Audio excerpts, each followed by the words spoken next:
animation is just a series of photographs. It's just one photograph after another, and then in each picture it changes a little bit.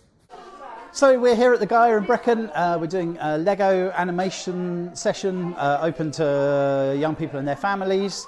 They come along, they learn how to use a very simple stop motion app that's free and they can take away and use at home. They make models, they make little films. Sometimes we add sound, sometimes we add credits and titles. But basically it's just make a film in a very short period of time. All animation is maths, it's all numbers. You can't animate without bringing in elements of scale, distance, proportion, and also timing, time frames. Everything's based on base 10 in this session, so you have 10 pictures per second. You have to know how far something's going to move. You have to know if something's going to speed up, it's going to move more at the beginning or less at the beginning and more as it goes along. It's all a series of numbers squeezed into something that looks and feels fun. I haven't told them that there's numbers involved, but they're just doing it intuitively. When they're making their models, they're making sure that things that they build are not too big for the characters that they've got on. They're working out that things in the background need to be small because they're far away.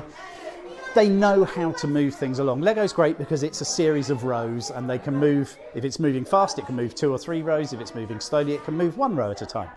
It's all in there without needing to be spelt out explicitly.